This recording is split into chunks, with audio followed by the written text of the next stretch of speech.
नमस्कार शेतकरी बंधूंनो. आपण जी शेती करतोय ती पारंपरिक पद्धतीने आतापर्यंत चालू होती. प्रगतीकडे पण आपण चाललोय. जसं प्रगतीकडे चाललोय तसं आपण शेतीमध्ये खूप प्रगती केली. परंतु त्याचबरोबर आपण ऑटोमेशन हे लावलं पाहिजे. तर ऑटोमेशन का लावलं पाहिजे? आतापर्यंत आपण बाकी सगळ्या काही पारंपरिक पद्धतीने शेती करत होतो. त्याच्यामध्ये आपल्याला पाण्याचा अपव्यय होत होता. पाण्याचा अपव्यय आणि पाण्याची बचत ह्या वेगवेगळ्या गोष्टी आहे. बरोबर? जेवढं पाहिजे तेवढं दिलं पाहिजे.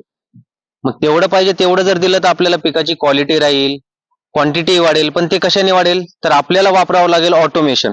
ऑटोमेशन सिस्टम का आणि कशासाठी? याच्यासाठी की आपल्याला जिथं पाहिजे तिथे जेवढं पाहिजे तेवढं आणि हवं तेवढं पाणी जर द्यायचं असेल तर आपल्याला ऑटोमेशन सिस्टम वापरावं लागेल.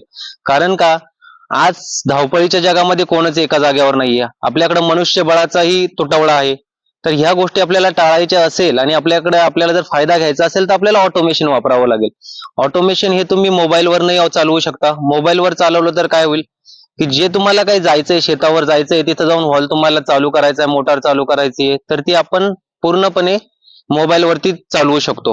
आपल्याला खत औषधं द्यायची आहेत.